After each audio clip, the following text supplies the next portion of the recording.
பங்குனி திங்கள் என்றாலே முதலில் நினைவிற்கு வருவது மட்டுவில் பன்றித்தலச்சி கண்ணகியம்பாள் ஆலயமும் அங்கு நடைபெறும் பொங்கல் வழிபாடுகளும் தான். அந்த வகையில் இன்றைய தினம் முதலாவது பங்குனி திங்கள் உற்சவம். இந்த முதலாவது பங்குனி திங்கள் உற்சவ தினத்தன்று எம்பெருமாட்டினுடைய சன்னிதானத்தில் மிகவும் பக்திபூர்வமான முறையில் சிறப்பு பூஜை வழிபாடுகள் இடம்பெற்றிருந்தது.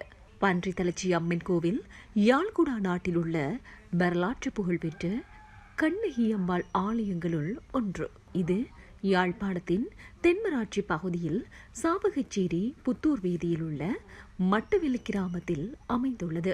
அம்பாளின் ஆலயம் 1750 பகுதியில் நிர்மாணிக்கப்பட்டதாக ஆலயத்தின் மூலஸ்தானத்தின் பின்புறமாக பித்தளையில் பொறிக்கப்பட்ட எழுத்துக்கள் சான்று பகர்கின்றன. ஆலயத்திற்கு வருகை தரும் அடியவர்கள் நீராடுவதற்கு வசதியாக ஆலயத்தின் தெற்கு பகுதியில் 100 அடி நீளம் அகலமுடைய தீர்த்தக்கேணி அமைந்துள்ளது. முற்காலத்தில் அம்பாள் மட்டுவில் பகுதியில் இயற்கை வனப்பு நிறைந்த கிராமத்தில் உறைந்து பல அற்புதங்களையும் அருளாட்சிகளையும் வழங்கி வந்ததாக வரலாறுகள் கூறி வருகின்றன.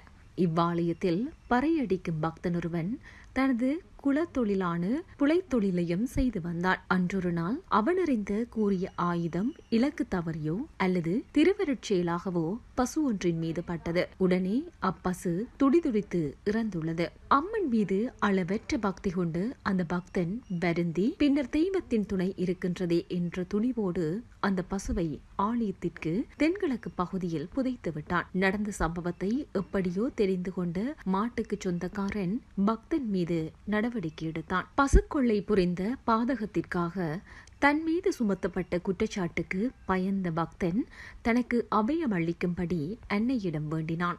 அன்றிரவு அடியவனின் கனவில் முதிய விதவை கோலத்தில் காட்சி கொடுத்த அம்மை நாளைய தினம் பன்றி எச்சங்களையே புதைத்ததாக சொன்னதாகவும் மாட்டுத்தலை புதைக்கப்பட்ட இடத்தில் பன்றி தலையே கிடைத்ததாலும் தேவைக்கு பன்றி தலச்சி என்ற பெயர் ஏற்பட்டதாக மரபுரைகள் சொல்லுகின்றன. தனது பக்தனுக்கு கிழவி கோலத்தில் கனவில் காட்சி கொடுத்த காரணத்தால் போலும் அன்னையை பற்றி பேசும்போது கிழவி என குறிப்பிட்டு பேசுமார் மட்டுவிலில் உள்ள இன்றும் வாழ்கின்ற நபர்கள். இந்த ஆலயம் கிபி 1750 ஆண்டில் திருநாகர் கதிர்காமர் என்பவரால் வைரக்கற்களை கொண்டு கட்டப்பட்ட ஆலயமாகும். 1946 ஆண்டில் முதலாக கும்பாபிஷேகம் செய்யப்பட்டதுடன் அதே ஆண்டு மார்கழி திருவம்பாவையில் கொடியேற்ற திருவிழாவையும் முதலாக இடம்பெற்றது.